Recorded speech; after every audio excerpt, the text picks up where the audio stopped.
All of them, you know, really, not just the winners. So I think what was good there was seeing how well the girls did, actually, because we had a lot of the winners were female, and pro rata there were less of them. So we had Jennifer Saunders at the top, Ellen MacArthur.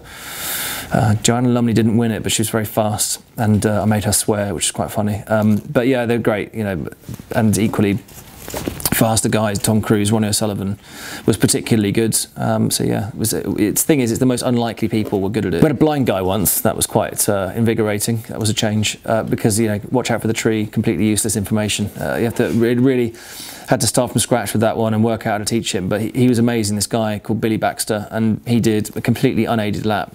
So I stayed with him in the car to tell him where to go.